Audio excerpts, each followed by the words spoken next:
আয়েশা রাদিয়াল্লাহু আনহা হইতে বর্ণিত, একবার নবী সাল্লাল্লাহু আলাইহি ওয়াসাল্লাম এক ব্যক্তিকে একটি সেনা দলের সেনাপতি করে পাঠালেন।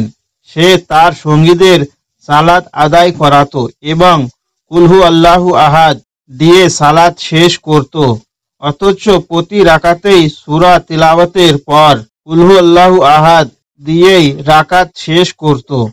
তারা মদিনায় ফেরার পর নবী সাল্লাল্লাহু আলাইহি ওয়াসাল্লাম এর নিকট এই কথা উল্লেখ করলেন।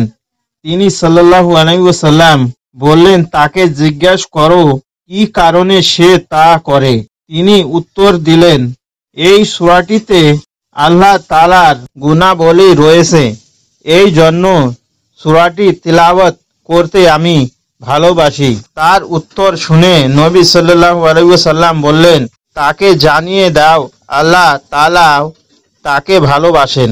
মিসকাতুল মাসাবি হাদিস নাম্বার 2129, সহিহ বুখারী 7375, মুসলিম 813, ইবনু হিব্বান 793।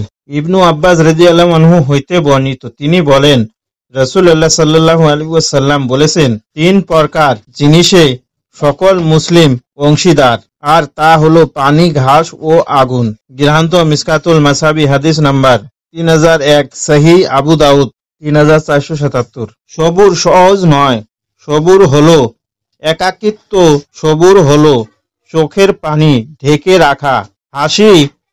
সবুর হলো আল্লাহর নিকট লাভের জন্য কান্না করা।